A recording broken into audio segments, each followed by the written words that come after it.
So once you're on the Bursar's office website, click on the Forms tab and scroll down to Lost or Missing Receipt forms.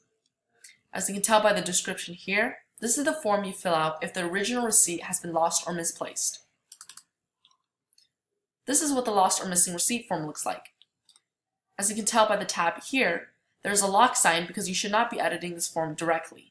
Keep in mind this is the same rule for mostly all the forms on the site except for the check requests. To make a copy of the form so you can edit it, go to File and select Make a Copy. Okay, so now that you have your copy, let's begin filling it out. First, you want to enter in your org name. Then add in your name next, assuming you are the treasurer filling this form out. Last, you'll enter the claimant name, or the owner of the receipt's name, as the message on the bottom notes. Make sure that these are the first and last names for both treasurer name and claimant name. As it states here, for lost air tickets, car rental, or hotel receipts, you must get a copy of the ticket or receipt along with submitting this lost or missing receipt form. Next, the claimant's name should be entered after the I.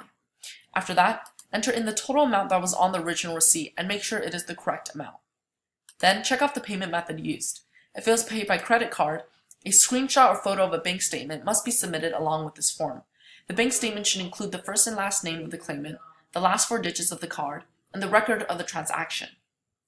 Besides these 3 key details, the rest of the sensitive information on the bank statement can be blacked out if you want. If it was paid by check, make sure to attach a copy of the front and back of the canceled check. Fun fact, a canceled check does not mean a check that has been quote-unquote canceled. Rather, it is the proof that the check has been processed and cannot be reused. Usually you can obtain the photocopies of the canceled check by looking at your monthly bank statement, or you could call your bank to mail the copies to you.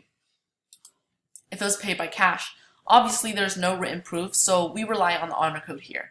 We trust that no one would fill out a lost or missing receipt form in order to be reimbursed for a cash payment that they did not actually make. So, if you paid by cash and don't have the original receipt, you would just submit this form only.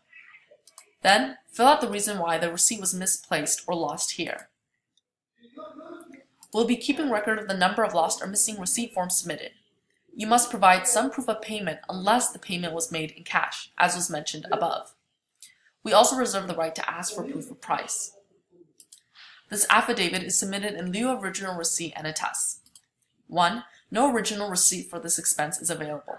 I've attached a duplicate of this receipt from the billing agency and proof of payment. 2. The expense was incurred on behalf of college business. 3. The item and amount of the expense are accurate. 4. No reimbursement of this expense has been or will be sought or accepted from any other source. Next, describe what was paid for. Fill this out here. Then, fill out the amount on the receipt here and enter the date of the receipt here. In addition, fill out the name of place where the purchase was made. Make sure the owner of the receipt signs their name here with the date, and the authorized signer, as is noted here, is the treasurer or president. They will print their name here and sign it along with the date. So this is what a sample lost or missing receipt form looks like filled out. After filling out this form, save it as a PDF by going to File, Download as PDF, and then submit it with your check request, form, and appropriate proofs of payment if it was paid by credit card or check.